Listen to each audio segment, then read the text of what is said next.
stream that's gonna happen? Like now? Yeah, now. We're in the theater. And it 3, 2, wait, sorry. Ya, do, say. Yes. Yeah, there we go.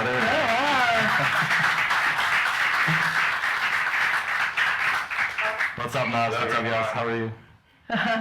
Hey, Sonia, nice to see you. Right, I haven't seen you guys in more than a month, I think. Can you hear my voice? Oh, yeah. Yeah. Very cool. I made it. How was your day today? It was great. It was great, yeah. I was working all the time, but it was nice. It was a calm day, yeah. And I was so excited. Yeah. I was wondering if you're gonna make it from work, because you work till late. Yeah. Yeah, so you were just waiting for the connection, right? The whole lazy day. I'm joking. Yeah, we were just looking at you, but we had the camera off, so Yeah. we were prepared. And you're looking so good. Naz, I see you got the message for wearing the Refocus colors, the CC9933. It's fun, you know. How are the classes today? It was good, but the issue we had today was that, so as you probably know, it's the beginning of the start of the week, so many students who were in the camp and during the weekend wanted to come, but because of these like restrictions and cops were not allowing refugees to get out, many of them couldn't make it out, so only 2, actually 3 students could come out of the camp. The rest of them were not able. For both groups or for only the one group? The 3 students from OHF classes, One Happy Family. So, and they had like, they didn't have the numbers, like the numbers that, I mean, it's a way, there's a law that, for those of you who don't know, there's a law in the camp that refugees cannot leave the camp whenever they want. So they have to like have a certain number for a certain date and time to get out of the camp. But today, most of the students didn't have the number. So it's like in this identity paper, something like that. We call it oath-wise. So many of them couldn't come out because the numbers were not matching, and the ones who could come out had something like a appointment with a lawyer or like a psychologist. So those people could come out, but the rest of the people who were living in the camp for 2 days, just in the camp, and they just wanted to go out, but not just the students, many of the people, refugees wanted to come out to just get some fresh air, but they were not allowing them. Yeah. I think they needed somebody to be there to be the big megaphone For them. to stand up to these cops like she did last week.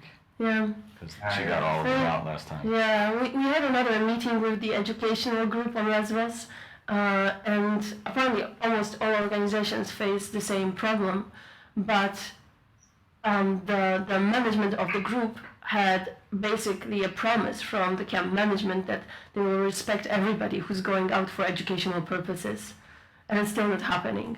So we're gonna have another call with them. There's a very nice lady who's trying to help to get the people out of the camp, at least for education.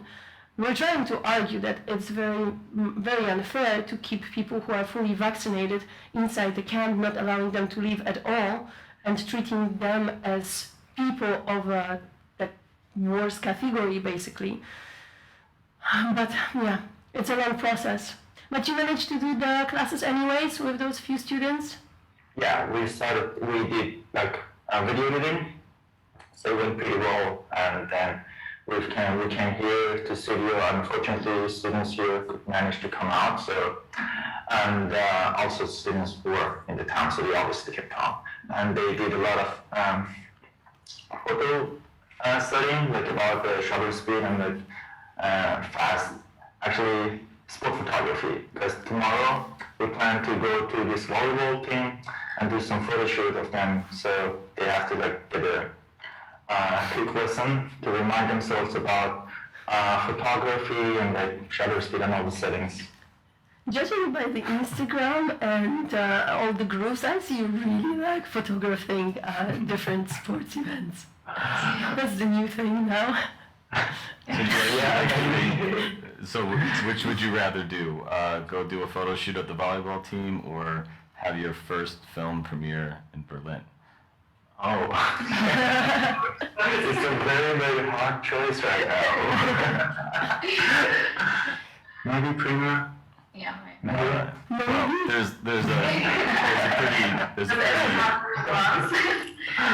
there's a pretty giant DJ Deraz behind me right now. I feel like you're about to attack us if we don't just play the film. So are you ready? Are you ready for the big moment? Yeah, we are. Alright, so you have to kick us off. Yes, you have to kick us off. Okay, should I do a countdown or something? Sure. We go together from 5, okay? Yes. Farsi or English? That's also good. Farsi. Okay. Okay. 5, 4, 3, 2, 1. Let's go.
Hello, it's Yaser from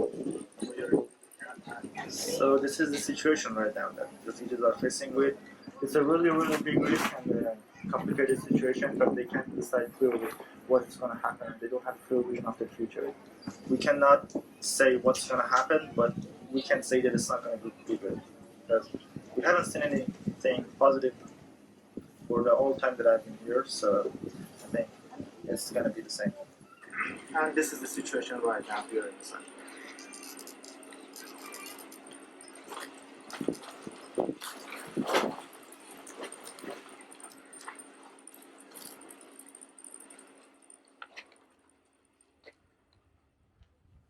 We were never meant for this, to use our skills to document this misery.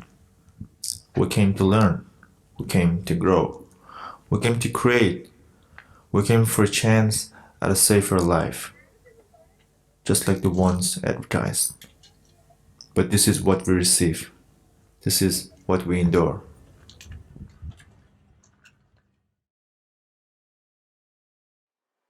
مردم یونانم خیلی تغییر کرد، خیلی بد شد. حتی منی که آرزوی درس خوندن داشتم، مدرسه ثبت نام کردم، خواستم درسم اینجا ادامه بدم، به خاطر این اتفاق منو متاسفانه مدرسه قبول نمی کرد. خیلی درد سر کشیدم تا تونستم وارد مدرسه بشم. ولی هر سری که میارم سر کلاس مدرسه میشینم، خیلی نگاه های بدی مردم به من میندازن. چون یه مهاجرم. دیگه ادامه عکاسی رو اینجا شروع کردیم. اول خود قسم این نبوده که ژورنالیست شیم یا خبر بگیریم از اینجا بفرستیم بالا.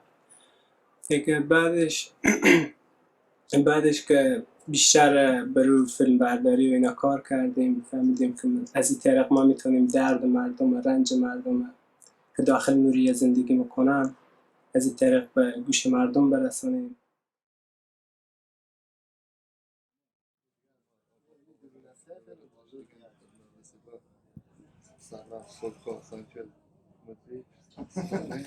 سکیوریتی مثبت کلاس سوژه نقشه 1 اسلام دستمال مرنا و میلا تو همیشه در تاریکی هم چشمک میزنی یه مصطفی عزیز دارم تو مظلوم و چستن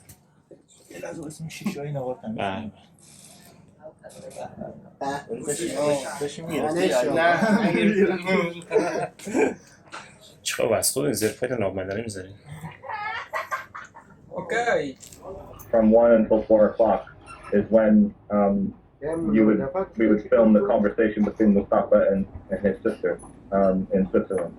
So make sure you keep Thursday afternoon open. When you have files, just send them in, so then I can start passing them on. I organize them and I pass them on to the team in Switzerland. So the faster they have files, the faster they can edit.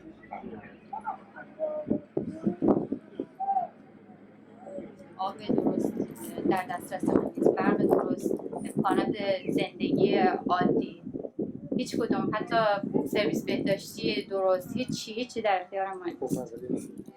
عنوانی که وظیفه داره تخلیه کنه دستشویی‌ها رو مرتب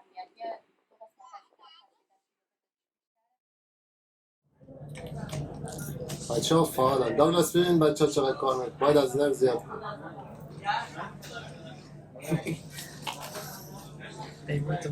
ما رو 10 دقیقه چیز بکنی سیگار دیده هم لینک فرستاد تیر شدیم بکر 10 دقیقه داگلاس گفت 10 دقیقه بعد لینک اوکی سه چشمک میزنن ثابت شد ما دکتر آمپول آمدیم یعنی شور نباید بخوری وقتی که شده شده فقط لب تو باشه برکو دما بوش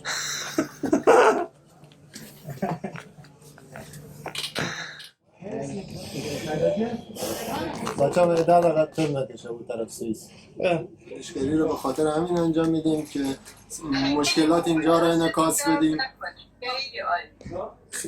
و 1 سال دیگه ما میتونیم دوربین رو بذاریم رو زمین. این دوربینه که دست خودمه چون که تصویر رو خراب میکنه جلوی این 2 تا دوربین.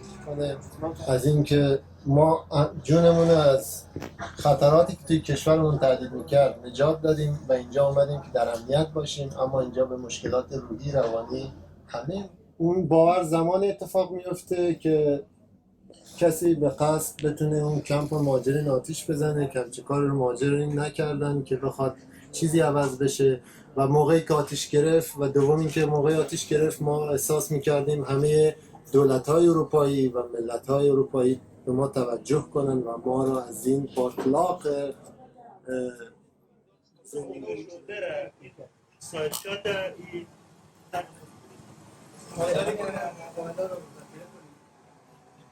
مصطفی سویتزرلند این آخریه اسمش مدیون یکی بینیم تاریخش که هست. من اینو میذارم از طرف گوشی اینو داخل گوشی کی بریزم گوشی خودم بریزم. خب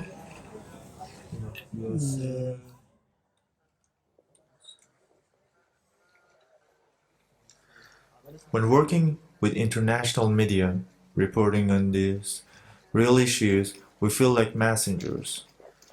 Showing the world what is truly happening here is a very heavy responsibility, yet it makes us feel free.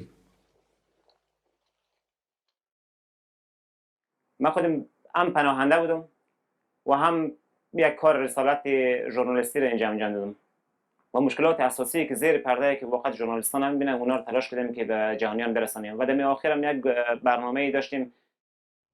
Why is this important for me to be a refugee journalist here? Because I do understand my people.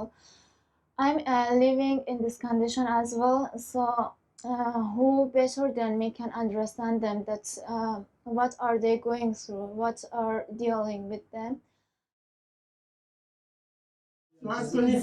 خط داستانه. خب این مثلا اینجا که موریای 1 باشه، خب اینجا موریای 2. خب ما این وسط این وقتی که خیابون انتخاب میکنیم وقتی که تو اینجا انتخاب کنی نقطه شروعت خب نقطه شروع هستش اینجا تو از اینجا هم باید از بغل از پشت شروع کنی که مثلا چجوری رسیدی به اینجا. اینه که توی فیلم جدیده که نازنین روی کمپ جدید یک چیز اشاره شده که کمپ شرایطش بدتر فقط فرمالیته ظاهر سازی 4 تا خیمه های سفید روشنه که خیلی خوشگل کرده کمپ و چند تا پلیسه که دارن بازرسی میکنن ولی زیر کار گفت بیاین یکی از مسئله اتحادیه اروپا یک هفته میگه بشه قاتل مهاجر 3 روز بشینه زندگی کنه 3 روز زن خود بیاره خواهر خود بیاره با بچه‌هاش زنش بچه‌اش بشینه کم زندگی کنه بیا بشینه زندگی مردی بیا بشینه زندگی کن آقا یک هفته نه 3 روز بشینه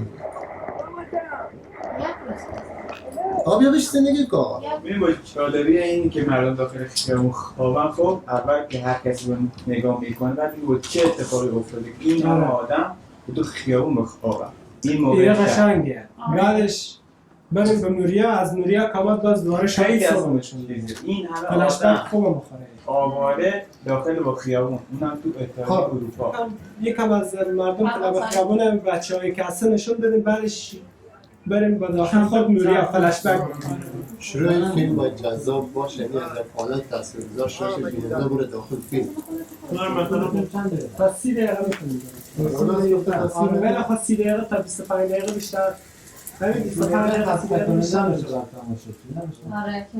5 دقیقه فقط شات شب فیلم نظرم فوقش 7 دقیقه 8 دقیقه بعد با عنوان توضیحاتش هم میتونیم از مصاحبه های خود مردمی چیز کنیم استفاده کنیم مصاحبه واقعی بگیریم مثلا همین خانم که داشت مصاحبه نشون داد داشت مصاحبه میگرفت ازش مصاحبه بگیریم اونو بذاریم روی فیلم صداشو اینجوری خیلی تاثیرگذارتر میشه تا یکی بشینه مثلا بگه تعریف کنه که اینجوری مثلا میتونیم از مجردها از خانواده ها از چیزا همه اینا مصاحبه بگیریم بذاریم سر یه جور دیگه هم میشه ببین این کمپ روز شدید خب از بالا یا اطرافش یه فیلم باشه یا عکس باشه از دور مثلا بعد میگیم که بیایم بقیه بیرون با کمپمون نگاه میکنم بیایم بریم ببینیم داخلش چیه از نزدیک تو این مدل میان از اینجا شروع میکنن خب یه تیکه از اینجا نشون میدن که چه اتفاقی افتاده یا مثلا چیز شده بعد میان دوباره از اول فیلم شروع میکنن مثلا میگن آقا قدیم اینطوری بود اینجوری شد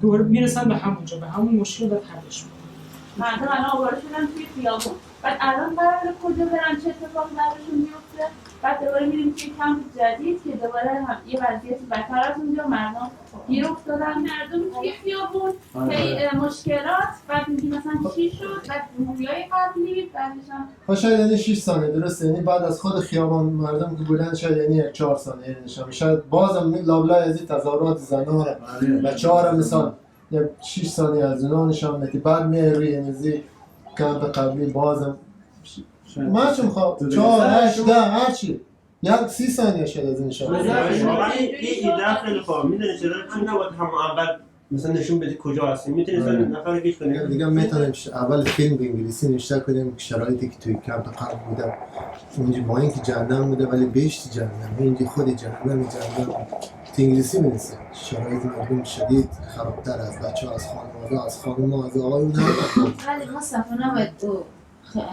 کمپ قبلی را خوب نشان بدیم چون هر دوتاش باید خب اینا راهی نداریم ما یا او کار گنگ بکنیم یا این نشان بدیم میتونیم یک تصویر از این کم نشان بدیم شرایط بد و بدتر نشان بدیم نه که بد و خوب نشان بدیم یعنی خواهم ما اول فیلم وقتی می‌نویسی بیننده را شیفم می‌کنی اونجا بده بده اینجا بدتره فیلم نشان بدیم که آره موریا خوب بود اینجا بده باید بگیم او بد مثلا میگیم در فلان تاریخ کمپ موریایی که مثلا یک کمپ موقتی بود بعد از چند سال سوخت مهاجرا آواره شدن تو خیابونا بعد از چند روز داخل کمپ جدید برده شدن به زور میتونیم یه پاراگراف فقط باشه و اینجا میشه شات شب نشون بدیم 3 تا شات یکی نمازدیگر که مردم دارن میاد تا شب بعدش فلش بک میخوره از کجا از جایی که بچه‌ها داستانی که داریم از 3-4 تا بچه‌ها بعد از این شات میاد تا جایی که چی جایی که فلش بک خورده فردا صبح شات صبح دوباره پخش میکنه میدمش میره این یکم از گاز اشکار دوباره نشون بدیم بچه‌ها خورده نشون بدیم چشماش چیز شده همون دیگه میره تظاهرات بعد مثلا تو اولش مثلا اون چیز بزرگ تو بساز بعدا میتونی کاتش کنی. من A major issue for us is the lack of connection between journalists and refugees.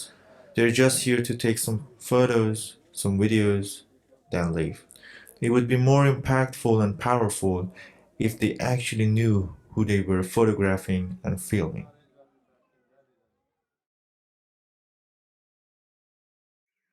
فکر می‌کردم شاید صدای ما حداقل این بار به گوش مردم اروپا برسه، به گوش جهانیان برسن تا بتونن این بار حداقل ما رو از این جهنم، از این زندان نجات بدن. ولی هیچ اتفاقی نیفتاد و فقط ما دوباره یه جایی بدتر از جای قبل رفتیم. We give hope for each other. If I wanted to stop in the middle of the road, more another refugee teammates just take my hand and would say, let's continue. And I would the same for another our teammate if he would say I give up. I would say great job. Good job, everybody. You said our voices to the world, to the European, to the people who don't know what is the truth. I think at least the positive point is this: that now by this piece, all the people can understand that it was not just refugees, because they were thinking that it's the refugees that they burned the Moria. The whole video was very painful and shows the situation as well. I can feel the situation when I saw this. At the first of this documentary, I saw my grandfather kneel, and it just directly moved me back to those 12 days I was. ما خاطرات شب زنده کرد و همون موریه یک سوخت گرچه جهنم بود ولی خانه خود ما بود نوارنا خود ما بود که شب مشکل دارم و داخل گریت سالم وقتا اون فیلمی که این دیگه تشت خیلی ما دارم خود نسیدم. Like I saw myself like some newborn child, like 3 days old, 7 days old, 10 days old. Why they don't show those things that I myself saw like as a witness? بعد خیلی بودم که اون شکلی دو شب اول من دیده بودم حتی چیزی نداشتن که زیرشون پهن کنن، یعنی هیچی با خودشون نیاورده بودن. بعد اینکه مردم افراد خیلی زیادی تو خیابون بودن، اونا رو مثلا جمعیتشون رو کامل نشون نداده بود که چقدر وضعیت مردم بده، چقدر افراد زیادی توی خیابونان. یک چیزی یک شاتی بود که نمیدونم چرا از استفاده کردم داخل از چیز مستند کن که مهاجرین سنگ فرد میگردن سمت پلیسا. این مرا بود از او عکسی که تظاهراتی که از خیابون افتاده بود مال پارسال بود فکر کنم پارسال بیسی آمده یک عکسی گذاشته بود که مهاجر دوباره سنگ پرت میکنه سمت چیز پلیس. نمیدونم چرا از شات استفاده میکنن، میخوان نشان بدن که مقصر ماییم یا چیزی دیگه. So those days that when the footage were on media, so I was reading some comments in the social media that people were saying that they deserve this if so what they have burned their house, they have done this. خود ما داخل این موریا بودیم، خود ما همین زندگی میکنیم، ما از فیلم چیزی نفهمیدیم، مفهومی نداشت چه خاصه کسایی که بیرون از موریا بودن توی اروپا. But if they really want to show what these people were like challenging with, I think they should go deeper and then they put more time on that. مثلا که هدفمند بوده باشه داستان که همین سیاستی خود دولت بیرون و دولت پناهجویا اینی میره کم زده به واضح‌تر میکرد بهتر بود. سیاست دولت هست که باختر چی که مثلا تو یک شرایط رو ایجاد کرده که محلی های هم در عذابه و پناهجویا هم در عذابه ما توقع کار پروفشنال تر داشتیم نسبت به کاری که خود شرکت بیسی است. یعنی هم خود بچه کلاس ما تواناییش داره، یعنی هم چون مستند رو بسازه. And the saddest thing is this, that it's still continuing, it's not stopped. Yeah, so if we look forward, we will see the camp in front of us. For many days and nights, it was just us on the ground, reporting from inside the fires, inside the protest, among everyone left on the streets with nothing. The internationals couldn't get in, couldn't get close enough to the real story, so we became valuable to them. But reporting from inside comes with its own risks. چون هیچ نداریم اینجا، اگه پلیس بگیره یعنی معلوم نیست سر از کجا در بیاریم. افغانستان، حالا خوبه اگه افغانستان بفرستن 1 سال زندان چونیم، 2 سال زندان چونیم، معلوم نیست چی بلایی قرار سر ما به.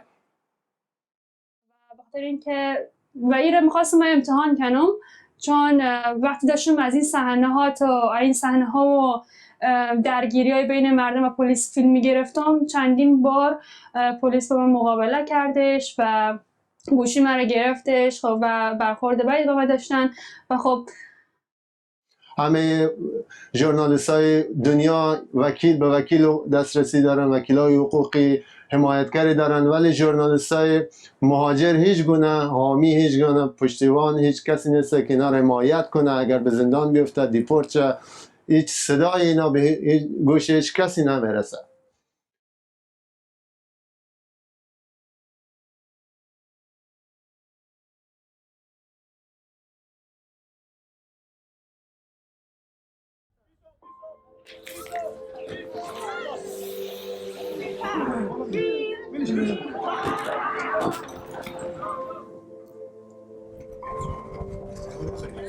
The European Union as a whole needs to be determined and united.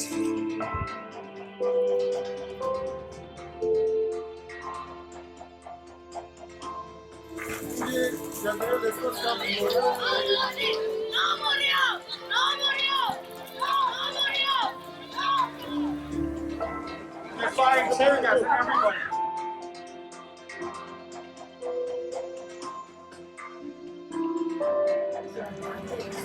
As people are hungry, yeah, for sure, people are hungry and Audio sound, power banks, because there's no electricity available here, so we need to have power banks every day. if they give them one answer that what's going to happen to them, everybody can be calm.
And a film crew where different races gather together. and it makes me feel comfortable, and it makes me feel that we are all humans, and that's what freedom is about.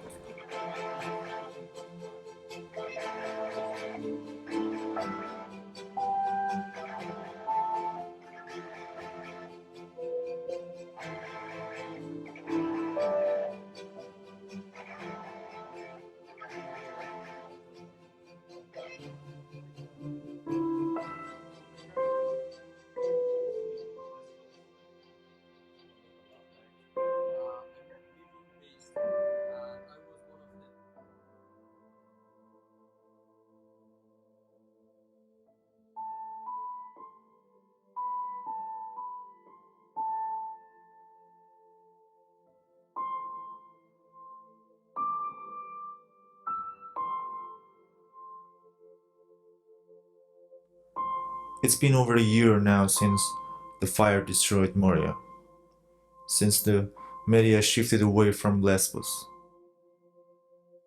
Our collective hope was that we wouldn't be forgotten all over again, but that's exactly what's happening.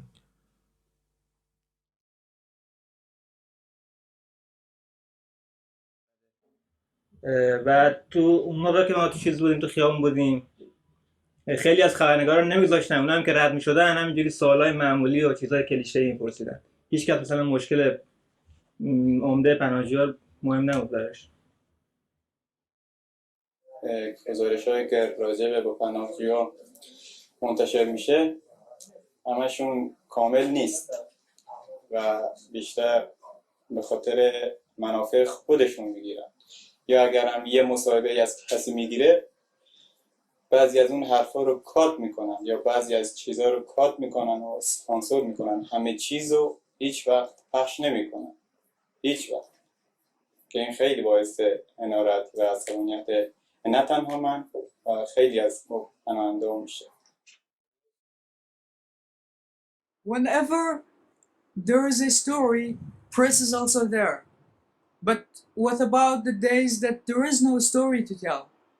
There is always something going on in the camp, but there is no press because they think that, okay, now the story is done, we should leave. And that's what they have been doing in the past few days, because they said that people are now in the camp and they have no problem in the camp, so they keep going back to their own countries and leaving us behind.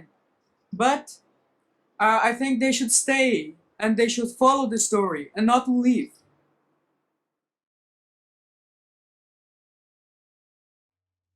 We are more than sources, more than translators, more than victims. And we are not alone. But you won't find us unless you look.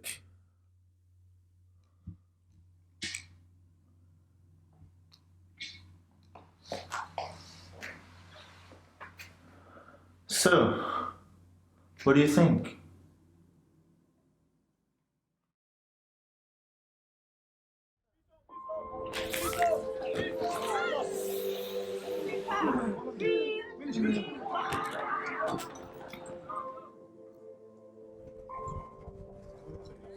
The European Union as a whole needs to be determined and united.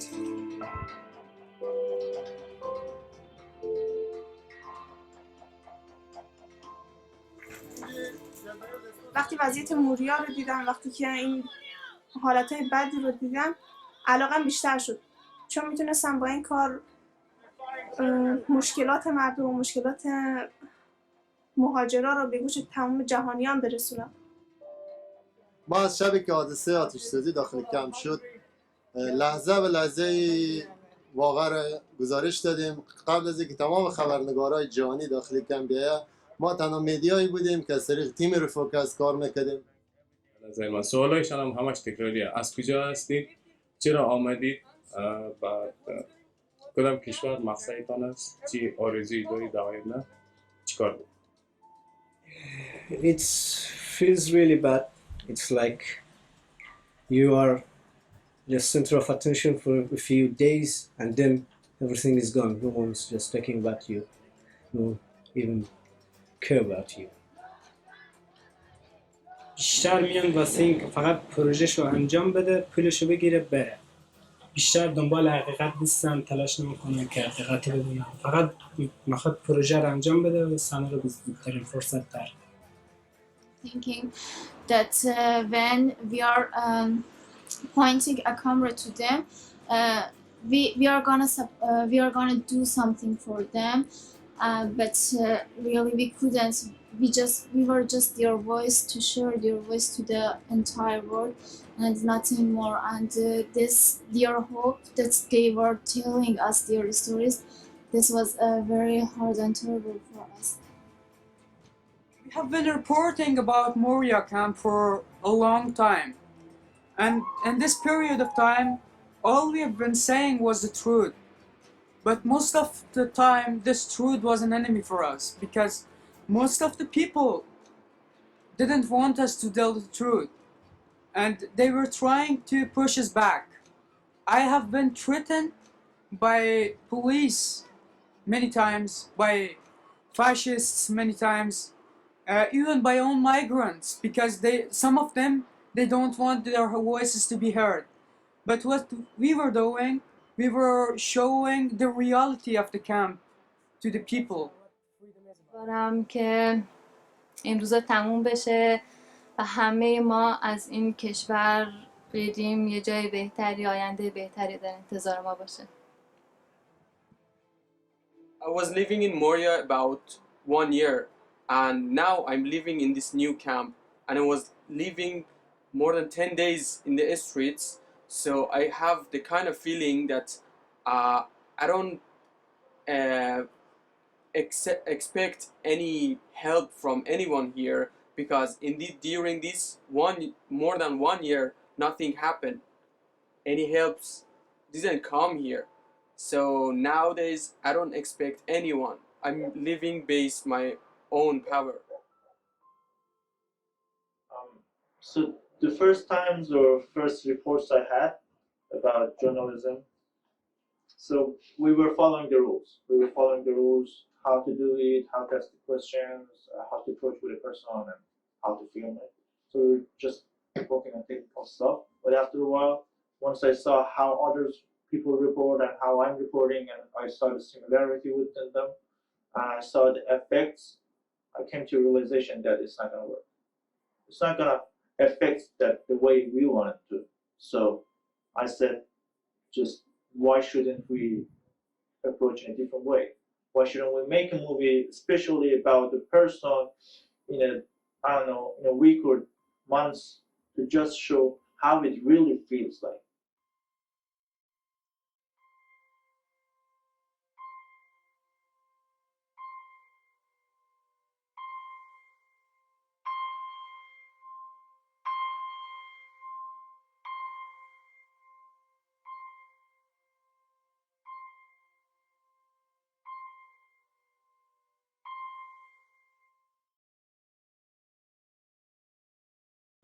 Hello.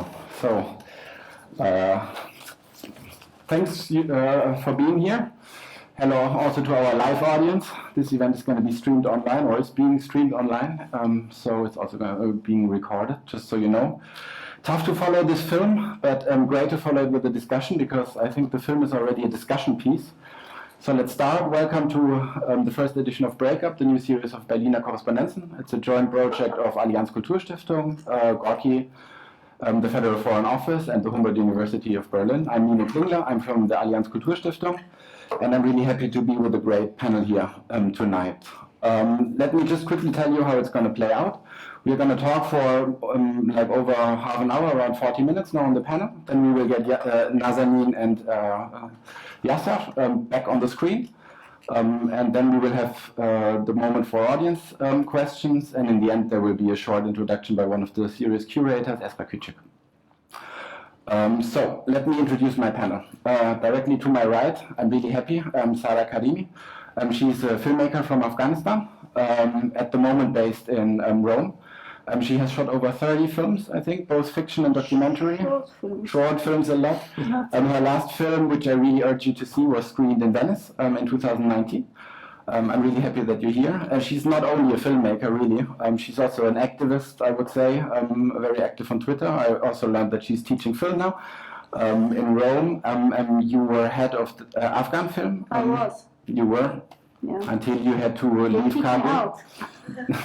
2 days, I think, after the Taliban ran over the city. Yeah. So we will also try to see what was shown in the film, the situation on the European outer borders, which is probably at the heart of how Europe's future is going to play out, in connection to what is happening in Afghanistan, also in terms of media coverage. And then to her right, I'm really happy to have Eyal Weizman from Forensic Architecture. At Berliner Korrespondenzen, we always also try to find combinations of people who work on similar topics but from very different angles and maybe perspectives, to see if, you know, this kind of looking from different perspectives can also illuminate the issues at hand in a very interesting way. So Eyal is the founding director and still the director, I think, of Forensic Architecture, a research agency at Goldsmith in London. He's the author of, I think, over 15 books. But Forensic Architecture, for those who don't know it, they have spearheaded, I don't know, so many interesting and totally innovative ways to hold states accountable for human rights violations and for crimes, using geomapping, 3D modeling, computer simulated testimonies for cases like, at the moment in Gorki kiosk, the murder of Khaled Yozgat is a piece of them, but also pushback cases on the agency. The murder of Tahir Elchi in Turkey, so a lot of cases. And what is interesting and what we are going to talk about, their work has been shown in museums, it has been used in courtrooms, in federal hearings, and it has been the basis for news reports. And then to the far right, and this is going to be the most pleasant part, I guess, of the presentation, is Douglas Herman. I have to say sorry, I guess. Normally, his partner in both Life and Crime at Refocus Media Labs, Sonia Nandzik, would have been sitting here on stage, but as you saw before, she has a little bit trouble with her voice, so a whole panel would have been a little bit too much. But now I'm call going me to Sonia tonight, it's fine. It'll be fine. So they are the creative force behind the film you just saw. Nazanin, Foroghi, and Yaser, Akbari you saw before, and we have 8 other people from the collective here. Please apologize my pronunciation, but all of them are in one way or another directly or indirectly linked to making this film and this evening happening. So that's Hussein Ali Yakubi, Atifa Ghali, Ali Reza Hosseini, Mustafa Nadri, Milad Ibrahimi, Masoud Rab, Muhammad Ali Alami, and Mustafa Abdullahi. And I please a big applause to all of them.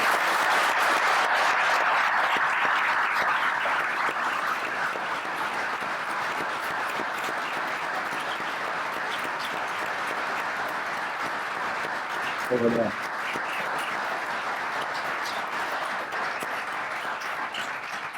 So, enough talk. Sahraa, I would like to talk, ask you first and very openly. What did you, as a filmmaker, as a scholar, as an activist, as a teacher, think of the movie? What did you take from it? First of all, thank you very much for inviting me to this event. For second time, I watched the film. So, thank you for making this film. I think the idea of putting refugees, especially young generation, to film their own life and their own moments, it is not a very easy idea, because sometimes we people, even we are like some of us that we live normal life, we don't want very much to film our daily life because we think that it is very ugly and it is not good to show this part of our lives. But bringing this project and encourage them, motivate them to film their pains, their struggles, and their limitations, and their bitter dreams. It is, I think, thank you very much, and I believe you should continue. Thank you. I kind of look at it from, I think that's important, but we see it on the other side of that coin, in that it's about the resilience in the face of those things, that these challenges they have. The thing that I've always been motivated most by is that their resilience, their refusal to let these obstacles hold them down or to keep them static. They have never been quiet about the things they see and the things they experienced. Do you want to honesty? Yes, of course. Okay. Always. We Afghans, refugees in general, but we Afghans in particular, we are somehow victims of media and victims of headlines. We were always the hottest headlines on medias, at least these past 20 years. But as much as we were headlines, as much as they ignore us. So what happened today is in Afghanistan, the misery, the life and the struggles and the traumas that we are going through, it is also because of wrong information of media. If I'm allowed, Sahraa, one thing that I was, like, when I did a little bit of research, when you escaped from Kabul, you filmed yourself a lot. And There is a difference between like filming yourself than somebody is coming like to take some fragments of you. Okay, I appreciate media. I don't want to deny like importance of informing like about the reality, but particularly about Afghanistan, media destroyed us. First of all, they during these past 20 years, they give space, place, and power to Taliban. They reflect their destruction. They give them identity. They empower them. They give them kind of confidence through that you are able to destroy this, you are able to destroy this, you are able to destroy this. So they become powerful, and then they become smart enough to use media against us, the democratic tools against us, okay? But many of people, because you use term of citizen journalists, okay? Many people in Afghanistan, if they became citizen journalists and they really reflect what were going on the ground, then we weren't in this place right now. But most of them, they didn't want to tell anything. There are many moments in this documentary that I really like it because it is so true. Some people, they don't want to tell about their miseries, about their problems, about their struggles. But somehow, through misinterpretation of information, they give confidence to somebody that, or some group that they don't deserve. You know, this is a problem of countries like Afghanistan, Middle East in general, but countries like Afghanistan, that we are real victim of media. Do you know what is going on now in Afghanistan? But then you Do media follow? You talk Media about just the democratic tools. It's like using the smartphone, or is the smartphone a possibility that, you know, what is going on in Afghanistan, that the people who are affected can really talk about it? And how can these information reach us? How does information of Kabul airport reach you?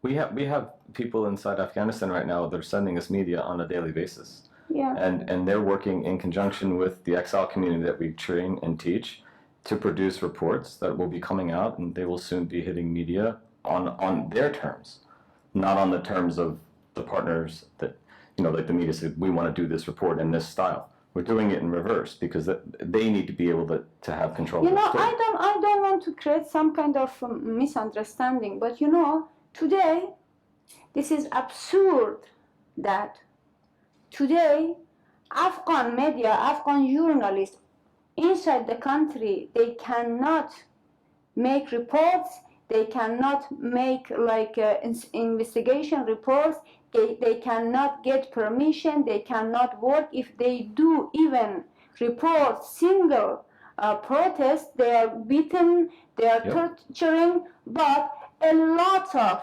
100 international foreigners reported they got the permission and they travel to Afghanistan. I want just you think about it. How I, as a journalist, as a filmmaker, I should escape because I made film about taboos. I should escape. I should lose my home. I should leave my house. I should kill my dreams. But a lot of international medias, filmmakers, they go and they easily film and they show that Afghanistan, Kabul is paradise. Why?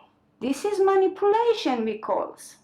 For that I value this short film, because you push those people who are living those moments, those very, very, you don't know, I don't know how many of you were refugee in your life.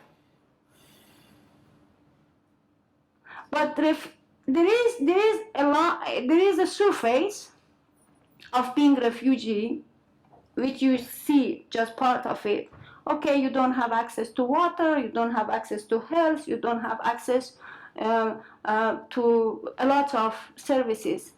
But if you go deeper, it is the real destruction of your soul, the real destruction of your inner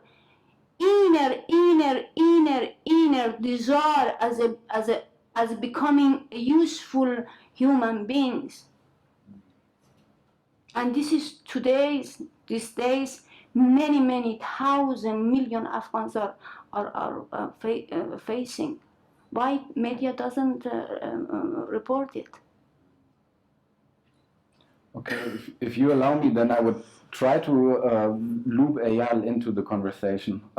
This problem with we have a plethora of images, but we have the wrong kind of images. And you as forensic architecture, I have the feeling you try to find a different kind of aesthetic in order to, to move people in a different direction, because what Sahraa was just describing, the media is covering, but it's not giving the effects that we would like to see. Would you like to comment on that? No, I'm thinking about it. I'm thinking about is my voice? Is this mic on? Do I need to switch something on? Or somebody? Do I need to actually put this? That might be a really good idea. Would be a good idea. Or could somebody maybe quickly? I can help you. No? Oh, hello. Does that work? No, you should. On? Yes, it's on. Yes, it's on. Yeah. Okay. Yeah, no, this film got me to think about some things. Interesting. I don't know that, I want to make a direct analogy to our work. Of course. Maybe later, maybe through speaking, through thinking about it, I could get there. But initially, I think, even kind of. So anyway, I'll start with huge appreciation to Nazanin, Yaser, to Sonia, Douglas, and the team, the other journalists here. And I think that something that is happening here, I'm saying that, but I still need to think about it, is kind of challenging, what journalism is, what media is, because there is a kind of a slippage or, paradox between event and non-event, right? It's kind of very implicit, no? That there is a durational event. The camp in itself is an event. And then there are events that happen in the fire, flood, tear gas, yeah?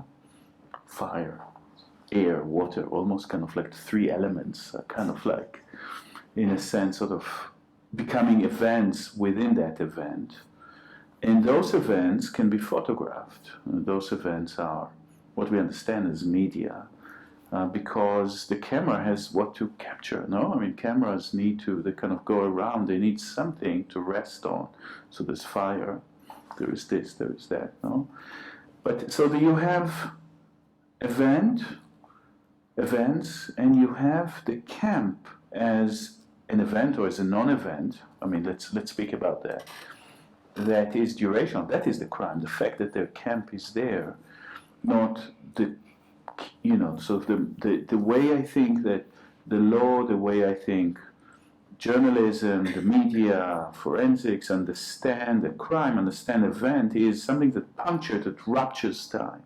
Whereas here you have a duration, no? You have the scandal is the space in itself. Okay, so I'm thinking about that, no? Like, what is, you know, how interesting is that the camera, you know, when there are moments within the film that the camera kind of like doesn't quite rest on anything, because it's sort of searching the event that is not immediately there. Secondly, it's kind of between a place and a non-place, right? In a sense, place, obviously, it's real, it's in a world, it's existing, it's in Lesbos, it's 6 miles from the Turkish coast, it's that kind of, you know, its configuration, mountain, sea, islandness of that place is what make it that site of repression, that concentration camp, in a contemporary way, that this is, you know, it has material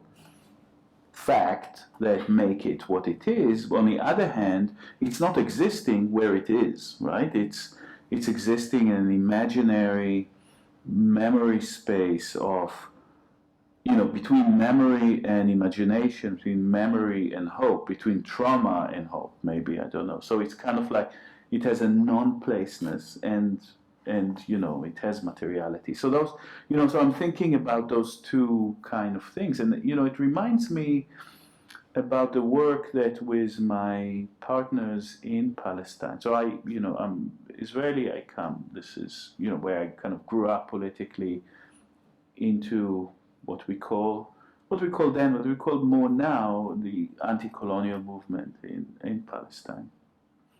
And, you know, at some point we opened an office in near Bethlehem, in a small town called Betzachor. It was called Decolonizing Architecture with Sandy Gilal and Alessandro Petti. A lot of the work was on camps, and you realize that the camp, as a space, as a non-space, is the Palestinian camps I'm speaking about. I wonder if it's similar here, are kind of a microcosm of this village. People from this village are in that part of the camp, that village in Palestine that got ethnic clans, and people from that town are here, and you have a kind of like, almost like a map, a micro scale of the ethnically cleansed part that have, and you understand also the space as a kind of epistemological site, you know, just knowledge, right? People bring in dislocated knowledge that doesn't come from that place, that is memory, that what they know, what they've lived through, the history of their own trauma or the inherited trauma, if you speak about Palestinian refugees who are now 3rd, 4th generation refugees. So you have, and also, you know, those camps are sometimes hold in a kind of what we call a permanent temporariness. No, I mean, they're not there. They're not allowed to solidify. They are temporary spaces, but they are permanently temporary, right? They are left in this kind of limbo that is neither nor. It's neither the home country. It's not yet there. It's not evolving. It's the form of repression. It's through remaining in what also we understood as the endless present, right? The endless present. There is no, is if kind of time passes. It doesn't pass. Of course it does. No. So again, timelessness. So I'm thinking about, maybe it's silly, no? So event, non-event, space, non-space, time. Maybe it's too simple. But I'm thinking about that in terms of cinematic form. So what you do in a place like a refugee camp, there is a site of knowledge gathered, but knowledge produced there, synthesized in a particular way through encounters. Because although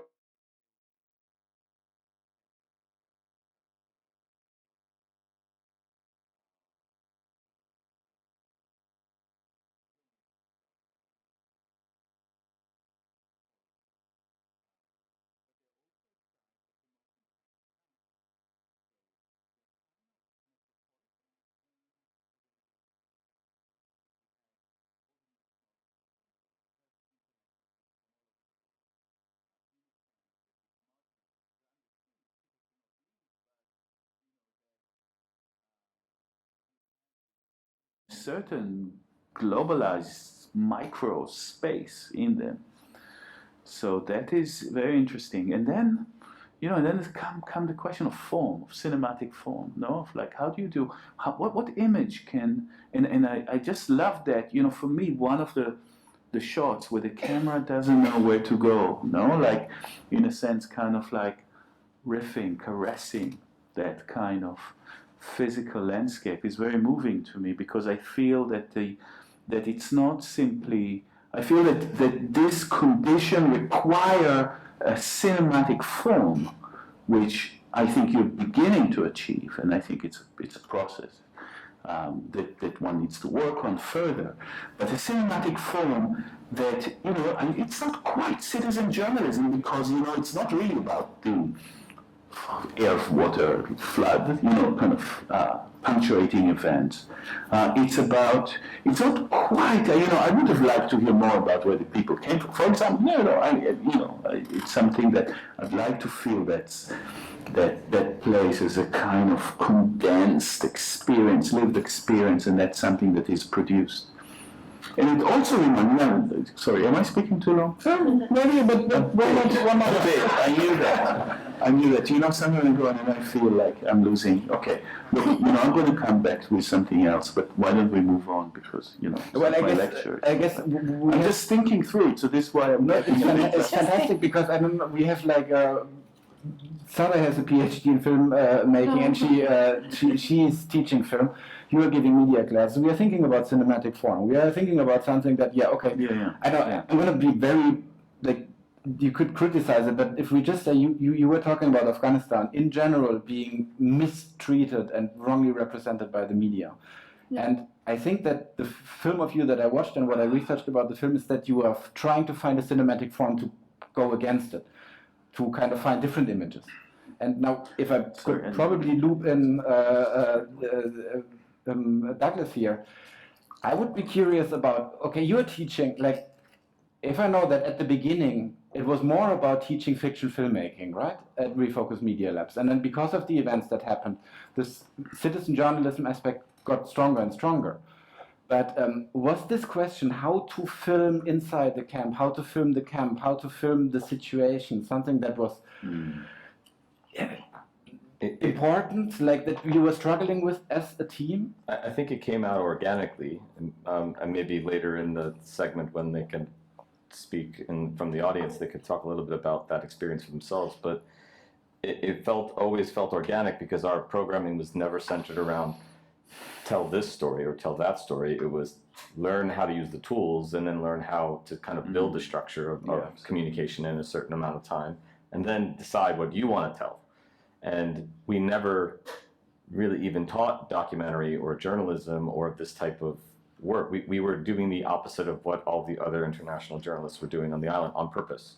We were deliberately avoiding that workflow. We didn't talk about their past.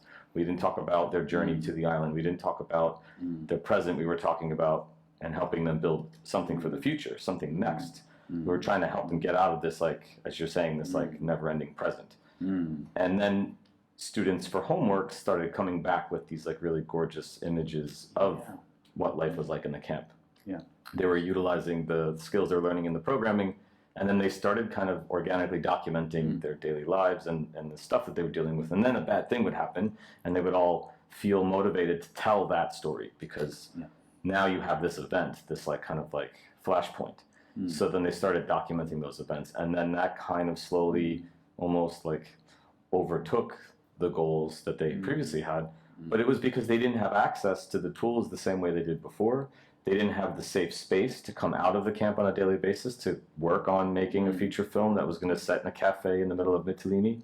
You know, they write scripts and they set up all the programming, you know, and all the pieces in pre-production to get ready to do something. But in the end, right as they're going to shoot, some terrible calamity unfolds. Because, of course it will, because it's set up for that to happen. That's it. So they never got a chance, honestly, to go create the films they wanted to. But then in response to the things that were happening, like fascists burning down our school, the next day they were like, well, we can't leave the camp now because they're locking us in and there's no school to go to. So how about can we have school here? And then we started kind of just meeting them wherever they were, instead of them being able to come to the space that we had created for them and with them. We then had to bring everything to them because they weren't able to leave it. Right.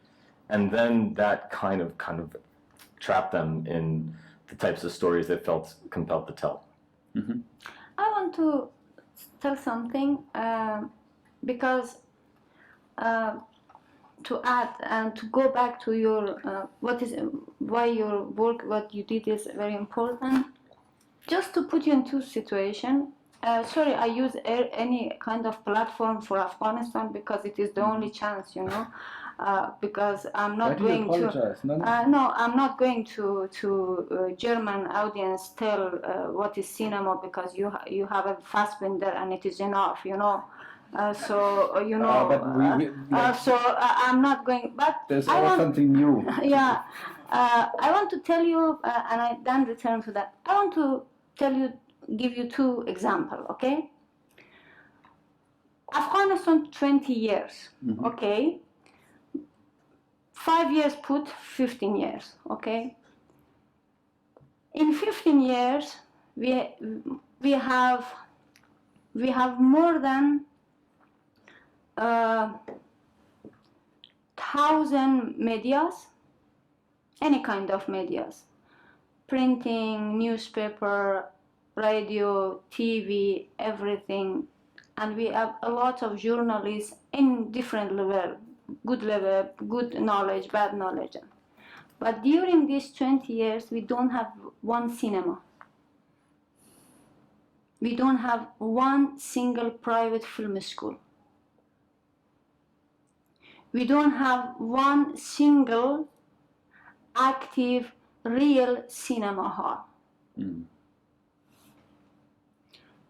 So, they didn't let when I say they, you know the political irony behind that. They didn't let us to be audience of our stories. They just let to create the stories what they want. This is the difference. My generation, who we had opportunity to study outside and decided to return to Afghanistan and to start to change the narrative about our country, they didn't let us. They didn't let us. I never become a hero I never got any award inside Afghanistan. I never become a hero, the most brave woman, the most I never become. Because I wasn't part of the project. Unfortunately, journalism in general, there are particular exams in Afghanistan that they really got. They were part of the project about the narrative that they wanted to show about Afghanistan to the world. If we had cinema, cinema in the real meaning, if they educate students, talented, young students, female, male, to tell their own story from their own perspective, today we weren't here. Mm-hmm.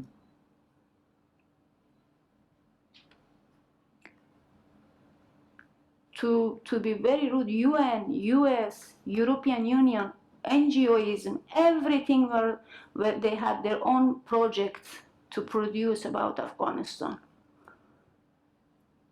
But they never trust Afghan young generation, talented, to take a camera and to tell their own story from their own perspective, to change their miserable narrative about Afghanistan. You don't know how it is painful after 20 years Taliban came back. Mm. You don't even cannot imagine. They come back and they tell, okay, you, because you're a woman, you cannot go to work, because you're a woman, you are a girl, you cannot to school. You don't know.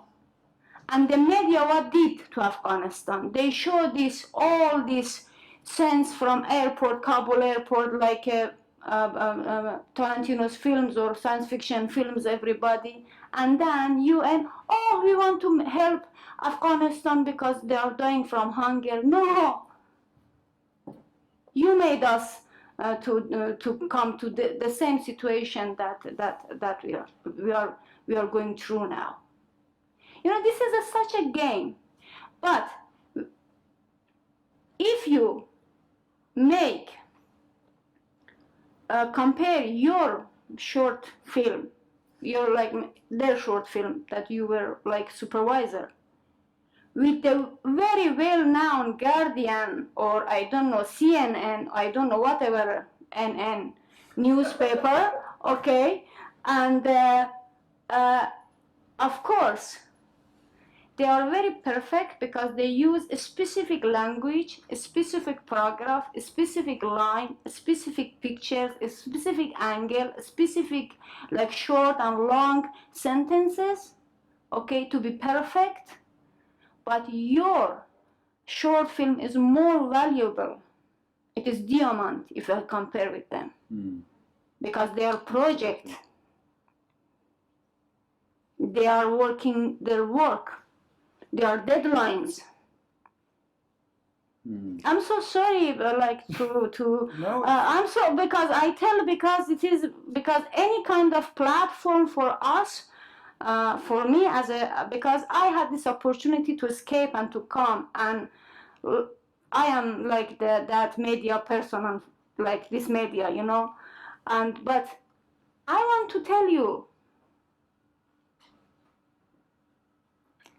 How much you believe those things that coming from media? How much you audience sitting here and coming and taking your time to listen to us, your valuable time to listen to us? How much you were the citizen journalist to help those people in Afghanistan or in Palestine, in Turkey, or whatever? This is also, you know, question. Sorry. Yeah, but then is my mic on? No? Yeah, sorry. Let me take this question and maybe ask Eyal if I'm on strike. Huh? I spoke too long. No, I'm even curious what you said. You said you have something more to say and you will include it. But I would also ask you one question directly, or let's take the question that Sahraa was asking. This very generalized attack on media and journalism. Is that something that you that you agree with? Well, I think that it's kind of even call it, you know, I think that the institution of journalism is under such pressure from all sort of different directions that maybe the word journalism is not useful. I mean, we're speaking of different ways of representing reality. You know, the kind of, you know, with this sort of like in a Trump era, right? I mean, kind of like, you know, people were asked, liberals, in the US, in the UK. No, you want to support fierce independent journalism. No, that's what they think. Yet donate to the New York Times. Are you joking me?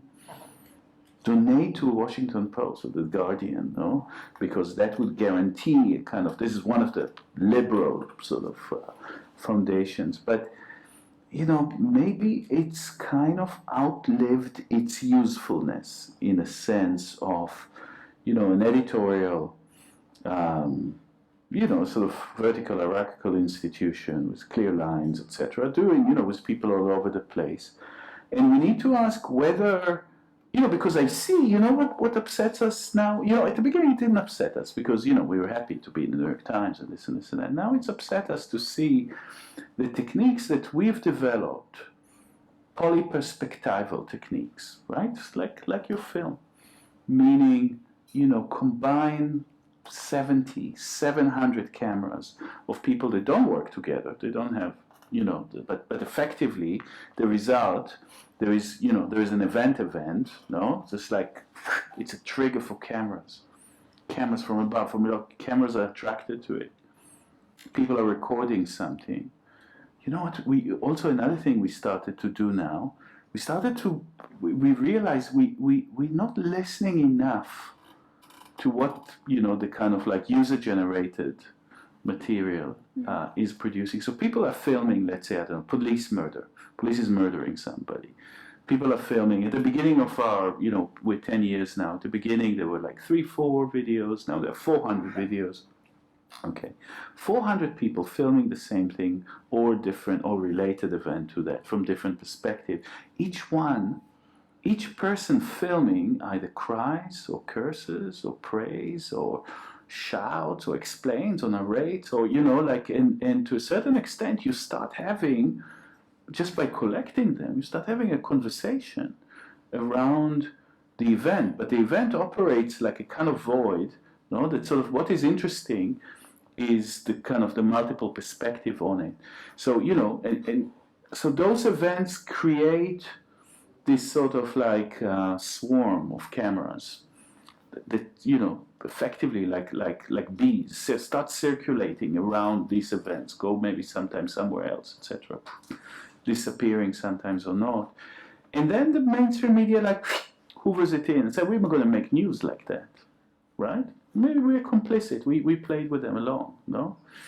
But I think there's such a radical transformation in form and in possibility, in authorship, that simply hoovering it in and turning it into, you know, yet another technique within the toolbox of media is maybe not radical enough. Maybe this is what I was saying that before. Maybe kind of like we say citizen journalist, but the kind of the word journalism is kind of like losing its meaning. People describing the world around them, producing knowledge, producing images, in different ways, and then is it newsworthy? No, all this question, is it newsworthy? It's not newsworthy, right? I mean, nothing happens.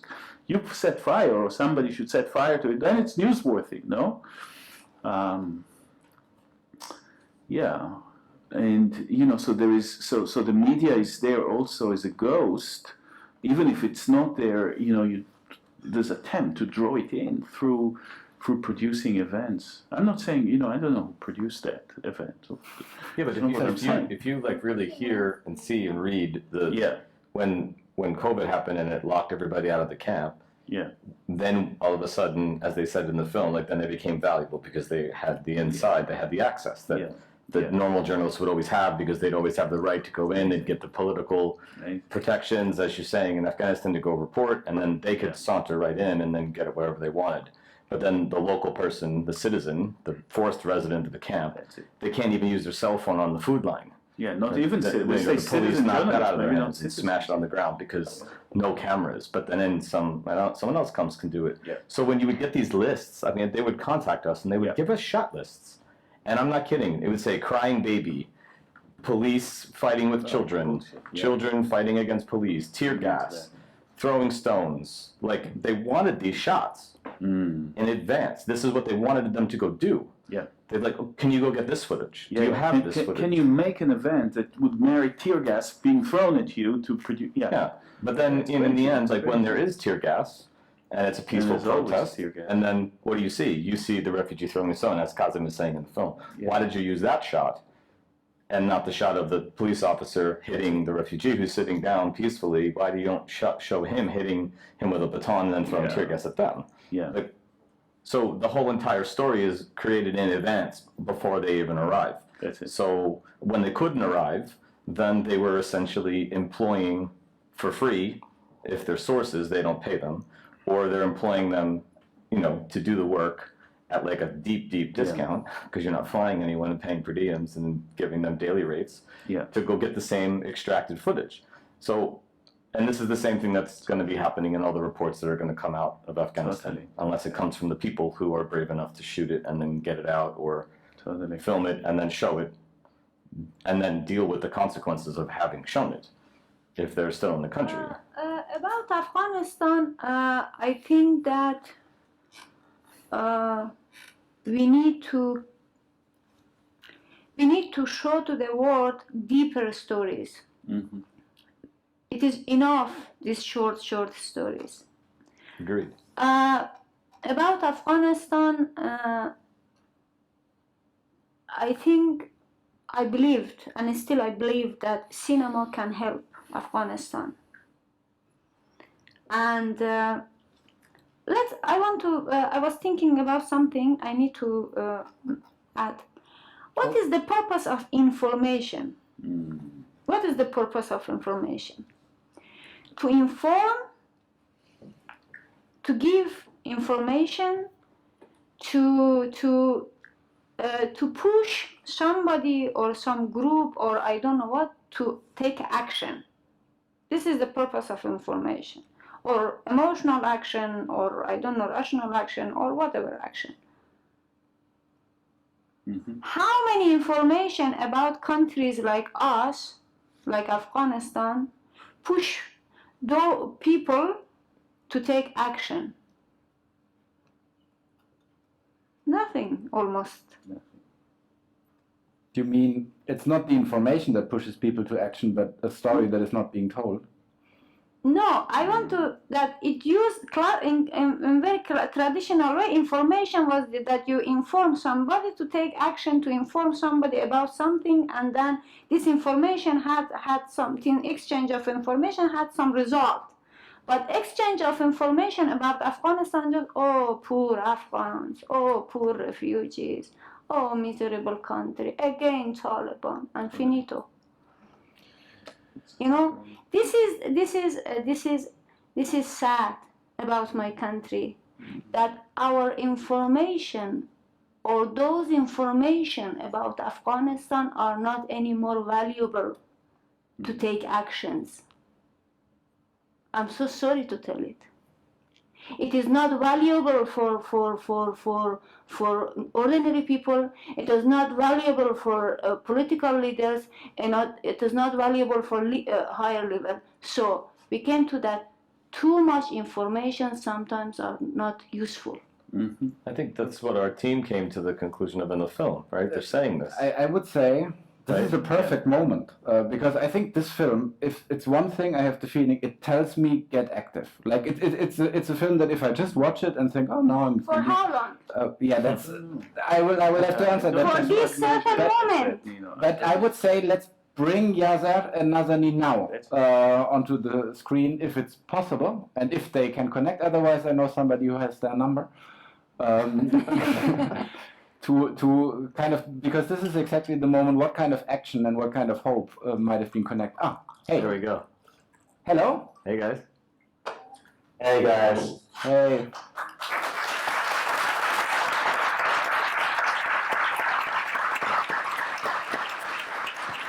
By the way, this guy, I need his number because in my next film I need him because he's good.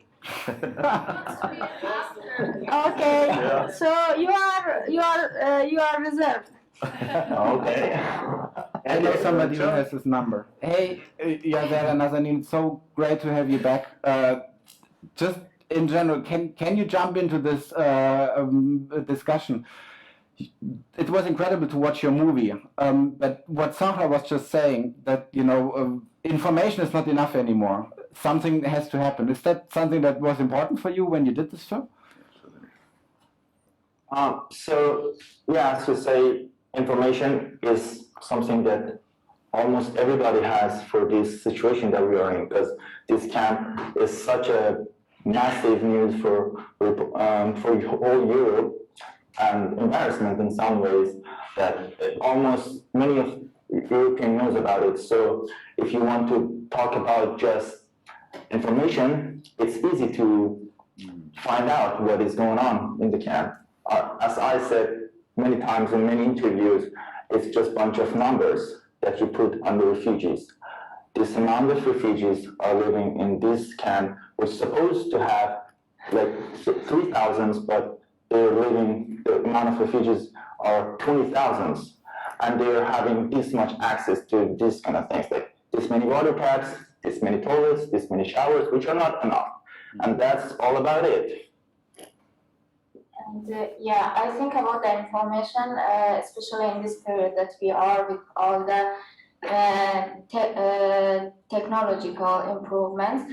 So actually, we are surrounded by by lots of information, and I think it's up to us as well to be careful about this. That what kind of information we want to get, because it's not all the time about the media. Okay, true, it's right. There are some information maybe that they are not true, but they are going around. But as a individual person in a society, we have this responsibility and duty as well to see that what kind of information we should take and we should go for them.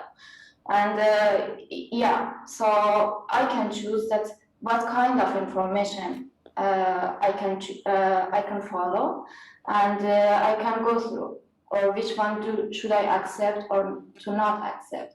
So I think this could be a kind of recommendation that please let's go for the right information, not just the information that are going around us. Okay. And one thing that I would be interested is like in the movie we learned, once the camp was shut because of Corona, you became valuable, I think is the word in the film. Is that a situation that lasted? Like, do you still feel that you are of value for the news media, or did it just, turn back to the situation as it was before? I would say we are still valuable, not because the situation is terrible, which it is actually, but because of the skill that we learn throughout this chaos, throughout this massive limitation for refugees and these protests that made this camp and this island more noticeable to the people around the world.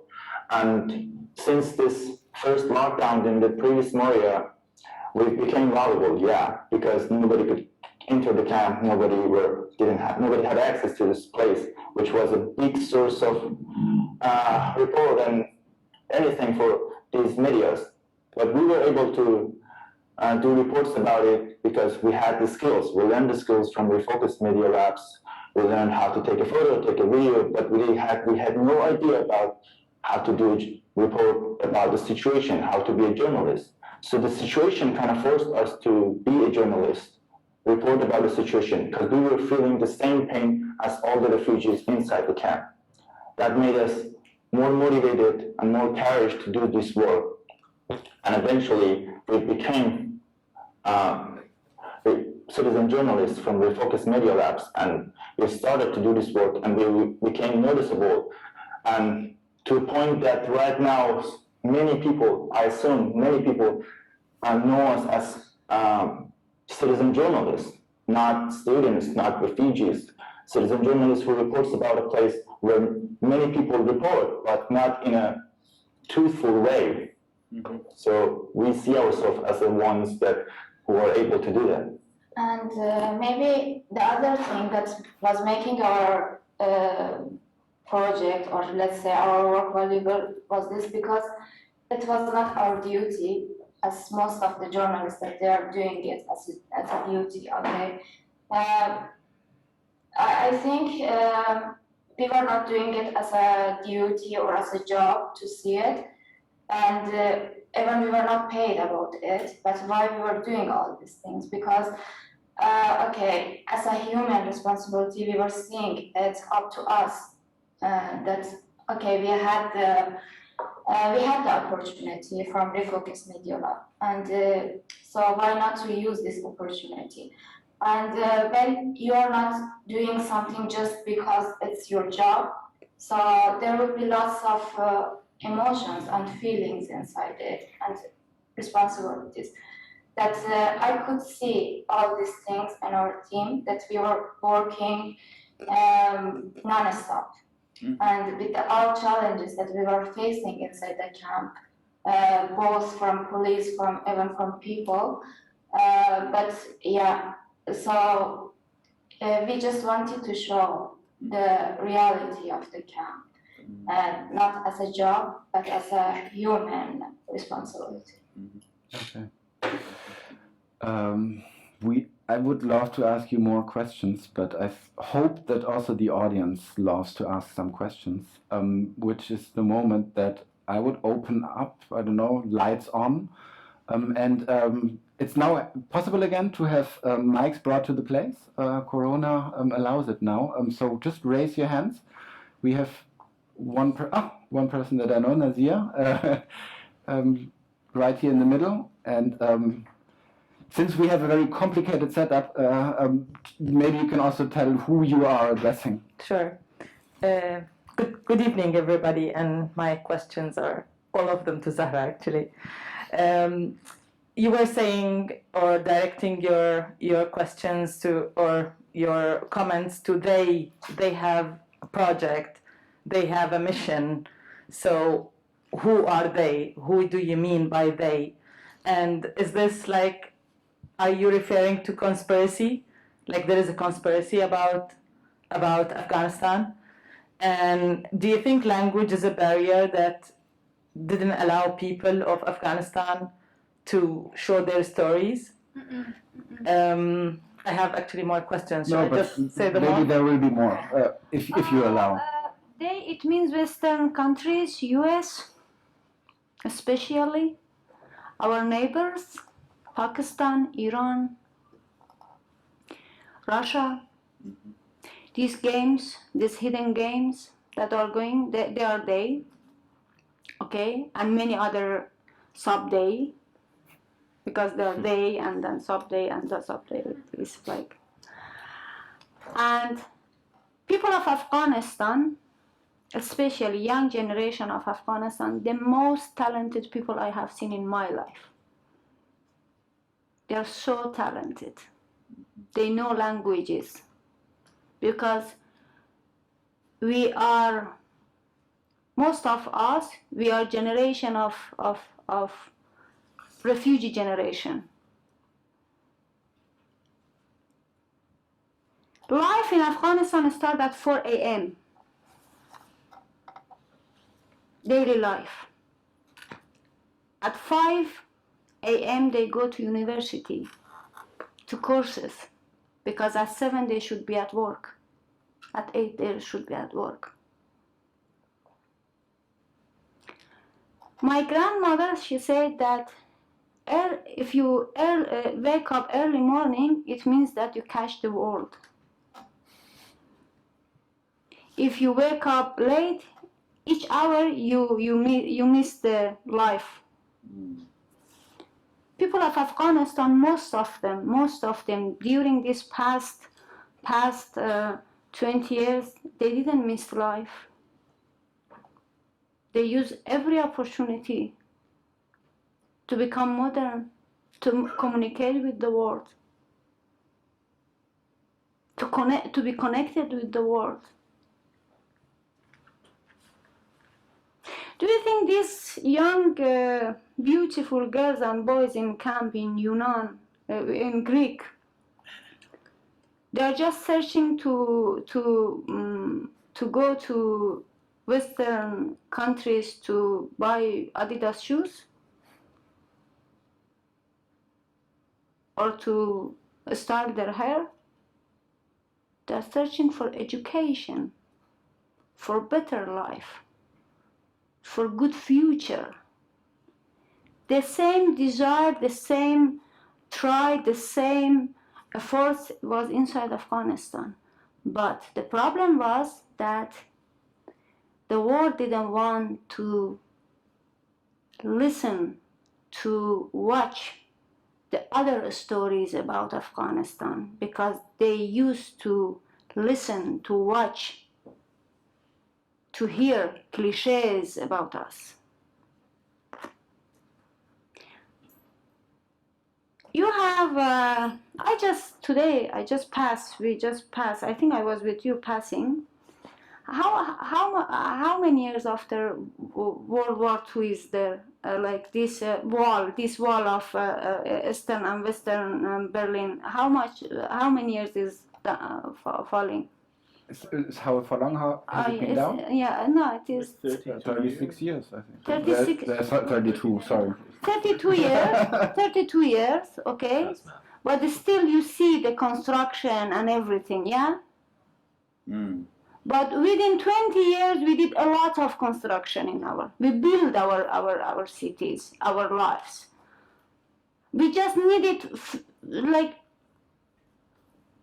with confidence I say, we just needed 5 years maybe.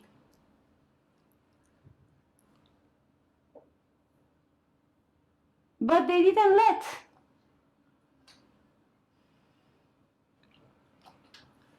So, more questions. There are, I see two, oh, sorry.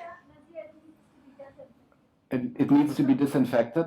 I would go to somebody from the team over there. By the way, when I tell about countries, I don't tell about people, okay? I tell about politics and government. Please, if there is somebody among you from those countries, I apologize. It is not about people. Okay. Hi, I'm Ali from Afghanistan, so I was part of Refocus. I just want to say a short sentence for Yaser and Nazanin. So for a long time I haven't seen them. Aji, Sultan Shumayin Shira Daitana Darmiara. That's it. That was your question. Let me spontaneously ask something from the theater. Can we, when this is over, keep the connection for a second so they can come here and speak to them, because they cannot see them? Can I say something? Yeah, I really plan to say this. Like, would it be possible to have all the team members of us on the stage? We will make this possible, okay? Yeah, just stay tuned. We have one question here in the second row. And then, yeah, we are already approaching the end. Hi. First, I just want to thank you for such a riveting film. It was very moving. I identify myself. I am a journalist, and I covered the wars in Yugoslavia in the 90s and the early zeros. And I think that something that is happening in Moria and the Greek islands and those camps is very different than the kind of misinformation and partly shoddy journalism that came out of Yugoslavia, and is what we've heard also about Afghanistan. Because I'm afraid that there's something happening that's even more cynical and sinister than you realize. And that is that the European Union wants the truth about Moria and the camps to come out. The very purpose of these camps and the inhumanity and the filth and the police violence and the tear gas and the stones, all of it, is because these camps are acting as a deterrent. It's the purpose of them, to be broadcast as vividly as possible into the world, to show impoverished people in war zones that they shouldn't try to breach the walls of Fortress Europe. You know, it's an evil, evil game. Unfortunately, it's not the case that if the truth gets out, Europe will do something about it. These camps are practically an extension of the European Union's public relations unit. I'm very sorry, but wants. do you have a question? I most certainly don't. I want to know why this was. I think it's not really a radical point. Why you haven't mentioned it? You seem to be kind of glossing over it. I mean, this is the very purpose of why these camps exist. I'm sorry to make a kind of a grim, gloomy film, even gloomier with such an analysis, but I'm afraid that's the way it is, unless some of you disagree with me. It's actually publicly and directly stated by the Greek authorities that they are forming a deterrent for more arrivals and creating illegal pushbacks. They don't deny, they just call it national defense.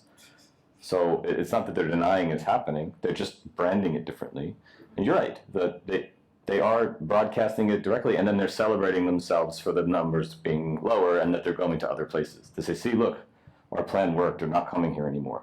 They're just not being successful in getting there.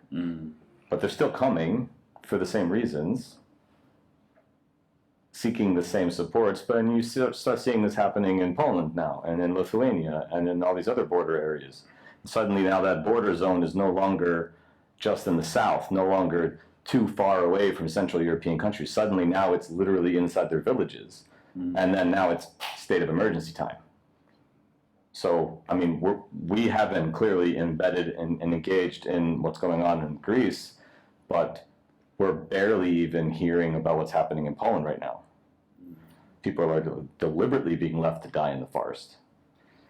And it's much like the sea and the Mediterranean, only now it's a little easier to find the bodies. It's unbelievable what's happening, and everyone is quite quiet about it. So you're right. It is being glossed over. There's nothing that the European Union would like more than to have these stories told more vividly, broadcast more loudly and more widely than they are. It's not a matter of the truth being covered up. It's at a certain point people can't take it anymore. So I would ask if there is one last question from the audience. Sorry, it was quite in the back, over there in the back. No, you have to wait for the mic, sorry, otherwise the two won't hear you. Hey, yeah, this is a question to everyone. Am I the only one who's very surprised by the title, Nothing About Us Without Us, and then not having people on stage who have been filming and shooting that movie? Oh yeah. Yeah, these two, but then I feel like there's people in here who are connected to it, right? There? This Like, is I don't really get... they were at the beginning of the two sitting. Yeah, I got that one, but then I feel like, I don't know, but there were some people raising their hands in the very beginning too. And yeah, I would just very much like to hear their perspectives as well, if they feel like it. Yeah, it's a question to everyone, that's what I'm saying. Don't feel like just the four of you have to answer it.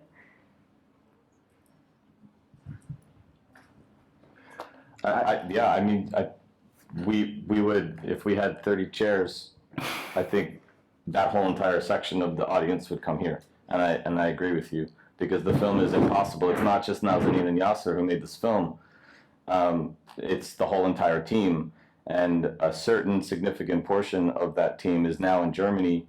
Half of them couldn't even come here tonight because of the rules that govern their lives in this country, not in Greece anymore, but they are not able to be in Berlin to be here today. But we do have several rows of our members of the team who shot this footage, who were deeply engaged in this work for 2 years on Lesbos. And just a couple of weeks ago, they had their work on display at the Human Rights Film Festival in Bufa for 2 weeks. 2 hours, a 2-hour deep dive into the archive of what they endured. And they're here again tonight.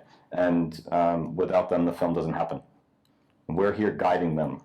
The goal here was for them to be able to decide what they shared, how they shared it, and that's where the title comes from. But I think the inability for us to have maybe a debate conversation in this structure is why they're not on the stage at this moment. But they're here, and that was most important for us, is that they were here. Maybe we should invite them on stage. Yeah, absolutely. Can I just, before inviting your guest, I want we talk here about citizen journalists, yeah? And we saw that, the short movie saw that, how it is important. And if you don't want many young girls and boys become other refugees in the camp in Greek, then I ask you, be for few seconds citizen journalist and support us with 2 hashtags.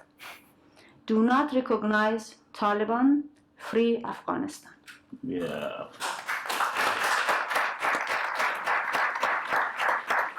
So, as the last part, Esra, I would ask you, for one of the series curators, to also give some context to how this panel came about. And then we will bring everybody in front of the webcam, I hope. I think it was a long evening, so I would not tell the whole story of how we came here actually and what is binding all those people sitting here and sitting over there. I will first of all thank you all, and with the applause ask you to join us here on stage.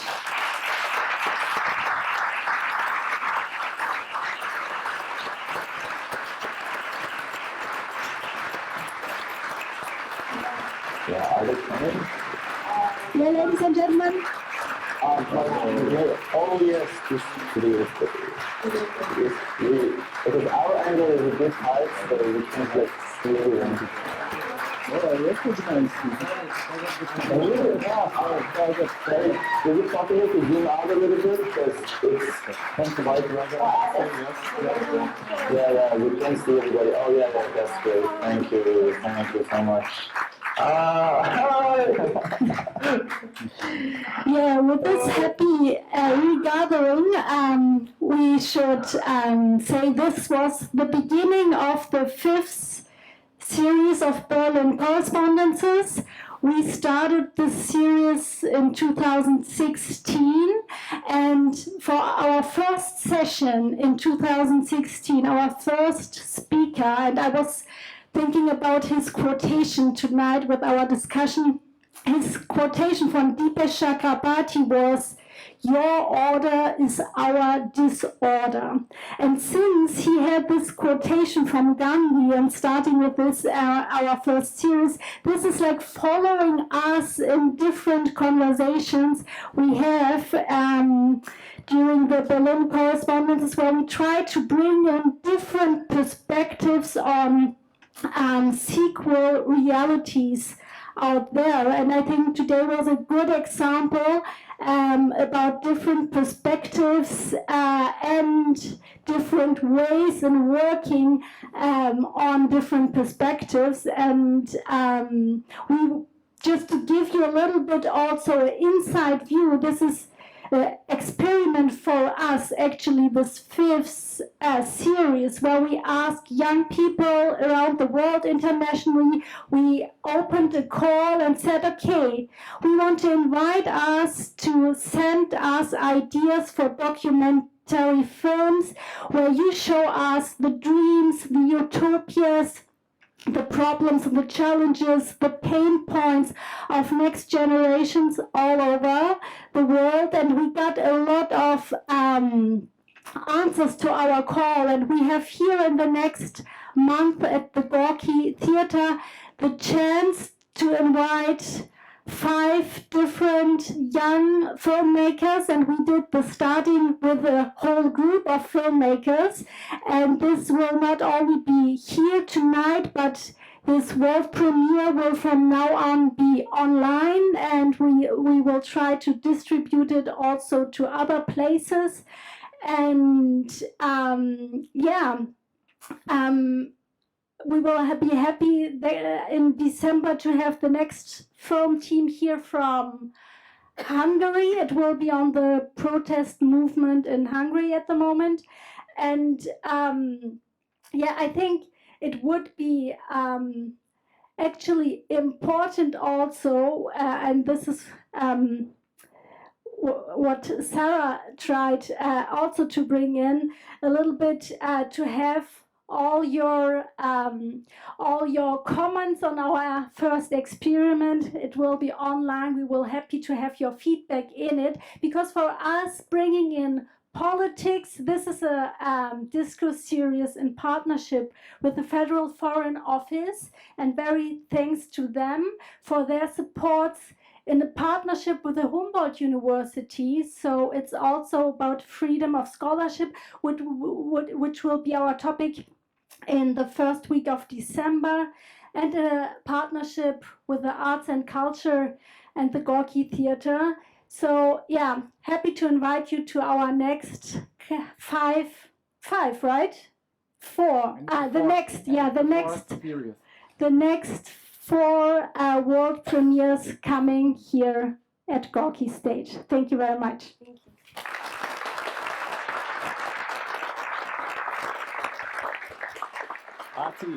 Ati, why don't you come up here? I don't know, one of our team.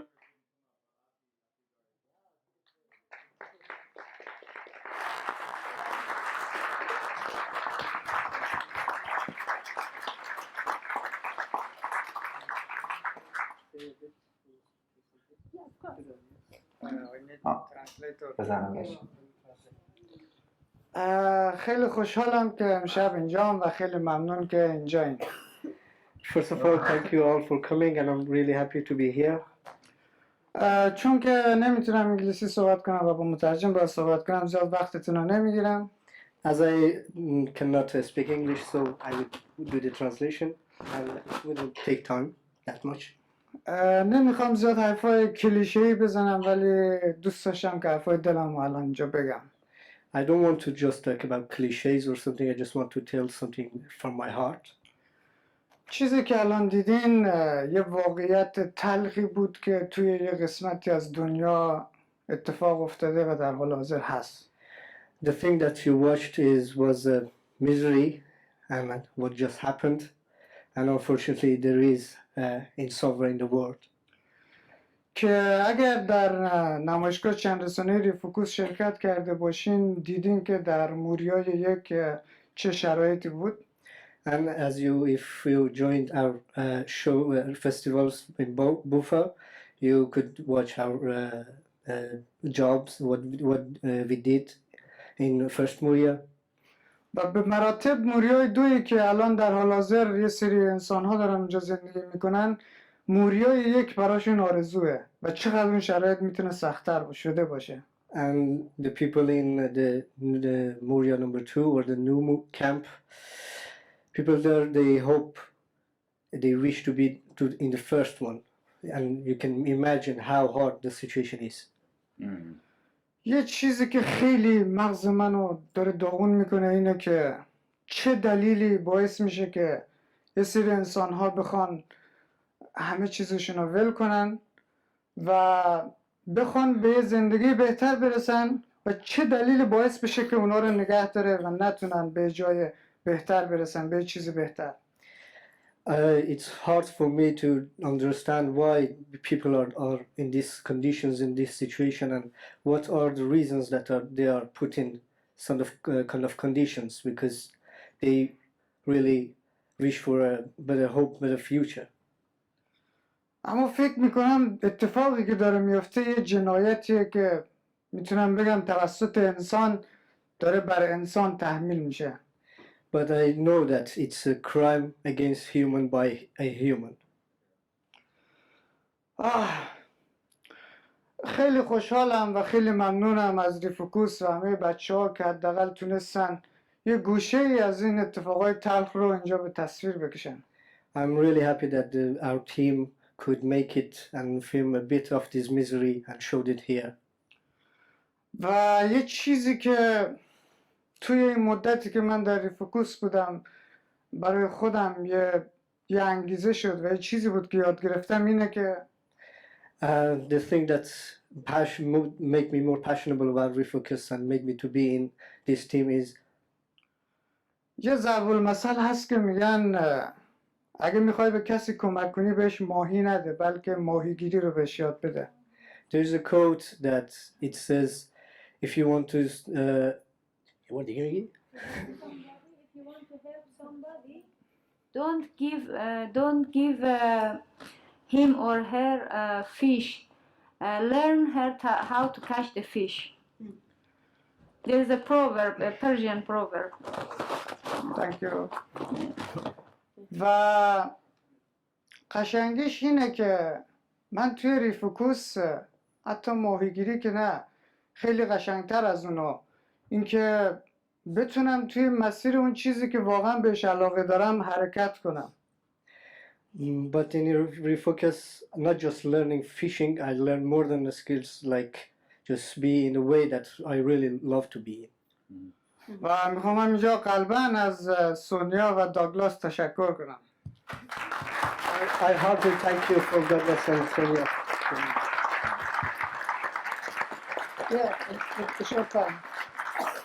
و یه چیز دیگه که خیلی جالبه شما میتونین اینجا مد نظر قرار بدین اینه که And the thing that you can consider is that بچه‌هایی که اینجا تصویر ساختن و گرفتن و توی اون شرایط بودن the guys who recorded the video, recorded the sound, everything, and they did it. کسایی بودن که توی همون شرایط داشتن زندگی میکردن و تحت فشارهای روانی، محیطی و خیلی چیزای دیگه قرار داشتن. Were those people who were in the suffer, in the pain themselves, but they did what they really love to do. به طور مثال شاید شنیده باشین یه خبرنگار یا یه عکاس خبری با گرفتن یه عکس بعدش حتی افسردگی گرفته باشه. It's like a journalist or a person or a reporter just took a photo or a video of something, and after that report he got depressed and sad. میخوام اینو بگم که چقدر کار این بچه‌ها سخت بوده که تحت اون شرایط سخت که خیلی سختی‌ها براشون بوده و فوکوس کردن، تمرکز کنن و تونستن یه همچین ارمغانی رو به وجود بیارن. I just want to make you understand that how hard it is to be in that chaos and report that and be passionate about what they really love to do. و یه چیزی که در آخر میخوام بگم اینه که چیزی که ما داریم میبینیم اینه که داره ظلم میشه به یه سری از انسانها و این وسط اگر تو در برابر ظلمی که میبینی سکوت کنی تو هم با ظالم شریک بودی. And at last being silent against crime is also a crime in my opinion. ممنون.